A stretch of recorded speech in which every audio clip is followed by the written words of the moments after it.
So hi, I haven't spoken about the Charlie Kirk murder until now because we didn't know anything. And since my channel was created not to report the news but to make sense of it, I felt like the only responsible thing to do was to wait until there was more information. It now appears that the person who shot and killed right-wing political commentator Charlie Kirk was like the majority of shooters in America, a young white male from a conservative pro-gun religious background. After being told for 2 straight days that the left had declared war on America, that the shooter was most likely trans, or in Congresswoman Nancy Mace's words, pro-tranny, after the Wall Street Journal published an article they had to later walk back that the bullets had a pro-trans message because it turned out to be just the markings of one of the world's biggest ammunition factories, they were wrong. We still don't know the motivation for the killing, but we will find out more in the coming days. But here's what I'd like to do. I'd like to put it in context, because I think the biggest takeaways we have right now are the following. We have a gun problem in America. People who are unhappy have easy access to high-powered firearms to take their unhappiness out on others. The 2 children who were shot in school the same day Kirk died were shot by a 16-year-old who had been radicalized online by white supremacist groups and had easy access to a handgun. After years of being told by our own law enforcement, including the FBI, that the majority of domestic terrorism is perpetrated by white extremist groups who are the greatest threat to our national security, we have done absolutely nothing but allow those groups to flourish and grow. Charlie Kirk himself was one of the people who grew that movement. You only need to talk to the Black women and minority groups and marginalized groups or immigrants he personally targeted to get a first-hand account.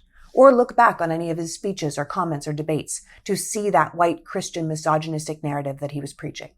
Now, that does not mean that Charlie Kirk deserved to be shot. No one deserves to die in such a violent way. But we should question why this one death resonated so strongly with the same people who know school children die in the same horrific way every day but don't care. I want you to take what happened to Charlie Kirk and imagine that as a 6-year-old boy in class, or a 70-year-old grandmother at the grocery store, or a mother of 4 at Walmart. What is the difference? Is it that you saw it happen? That he felt like one of yours? That the event was so visceral and vicious that it shook you up? I understand that. But then let's take that as a lesson. That this kind of violence should be unacceptable to our country, and we should be doing everything we can to stop it. And speaking of stopping it, everyone from our president to members of Congress to media outlets and personalities chose to blame this event without evidence on their political opposition. Not just for one person's actions, but for violence and radicalization in general.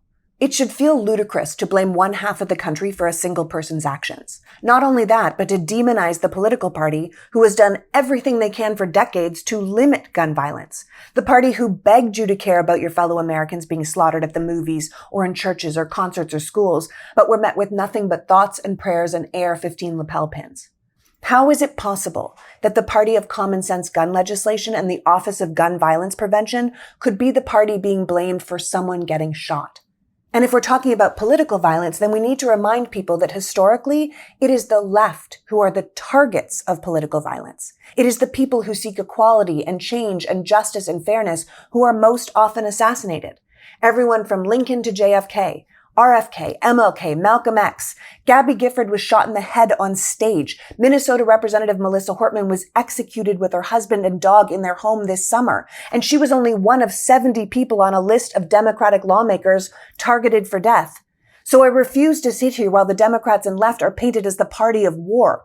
The Republican president himself just changed the name of the Department of Defense to the Department of War and threatened to invade Chicago. It was right-wing agitators who stormed the U.S. Capitol looking for lawmakers to kidnap and kill. It is the right wing who spent the past 2 days creating a false narrative, blaming an entire group of people for a violent execution with no evidence. The right wing who is using another American family's tragedy with gun violence as an excuse to start a war they already wanted to start.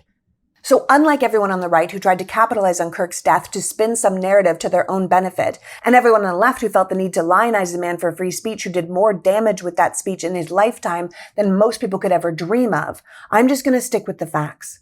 And the facts are this country has been deliberately divided and set on each other to the benefit of a small group of people in power, and we keep helping them. We are fighting each other when we should be putting all of our attention on them. The people crashing our economy and taking our healthcare and bankrupting our farms. The day Charlie Kirk died, the Republicans in the Senate voted not to release the Epstein files, something Kirk himself had called for them to do. But so many people don't even know that happened because their news and social media feeds were filled with a call to bring war and death to the Democrats. Sometimes things aren't as complicated as they seem. Ask yourself who benefits most from something and then see who tries to capitalize on it. The Democrats didn't do this terrible thing, but an entire political party and industry went into overdrive trying to make you think they did. Why? And what did we miss while we were dealing with that?